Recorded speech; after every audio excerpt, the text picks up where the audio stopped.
സീതാങ്കോളിയിൽ യുവാവിനെ തലക്കടിച്ചു കൊലപ്പെടുത്തിയ കേസിൽ പ്രതി മണിക്കൂറുകൾക്കകം പിടിയിൽ. കുമ്പള നായിക്കാപ്പ് സ്വദേശി ശ്രീനിവാസയെയാണ് കുമ്പള പോലീസ് അറസ്റ്റ് ചെയ്തത്. മദ്യലഹരിയിലുണ്ടായ തർക്കമാണ് കൊലപാതകത്തിൽ കലാശിച്ചത്. ബജറ്റിനിണങ്ങിയ വിവാഹാഭരണങ്ങളുടെ വൈവിധ്യമാർന്ന കളക്ഷനുമായി Roshi jewellery.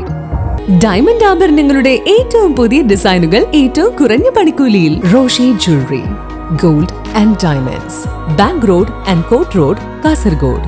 Forever shine. Kasaragod സീതാങ്കോളിയിലെ ബീവറേജ് ഷോപ്പിന് സമീപം ചൊവ്വാഴ്ച വൈകുന്നേരത്തോടെയാണ് നാടിനെ നടുക്കിയ കൊലപാതക വിവരം പുറം ലോകമറിയുന്നത്.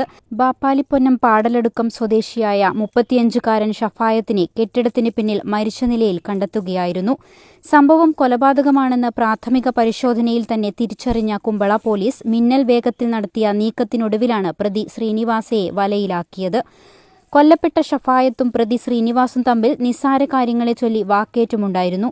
പിന്നീട് വൈകുന്നേരത്തോടെ മദ്യലഹരിയിലായിരുന്ന ഇവർ തമ്മിൽ വീണ്ടും തർക്കമുണ്ടാവുകയും പ്രകോപിതനായ ശ്രീനിവാസൻ മരവടി കൊണ്ട് ഷഫായത്തിനെ തലക്കടിച്ച് കൊലപ്പെടുത്തുകയുമായിരുന്നുവെന്നാണ് പോലീസ് നൽകുന്ന വിവരം.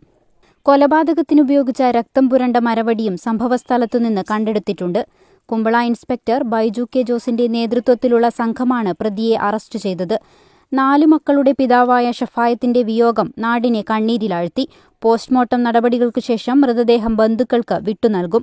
സംഭവത്തിൽ മറ്റാർക്കെങ്കിലും പങ്കുണ്ടോ എന്ന കാര്യവും പോലീസ് പരിശോധിച്ചു വരികയാണ്. News 14 live, Kasaragod.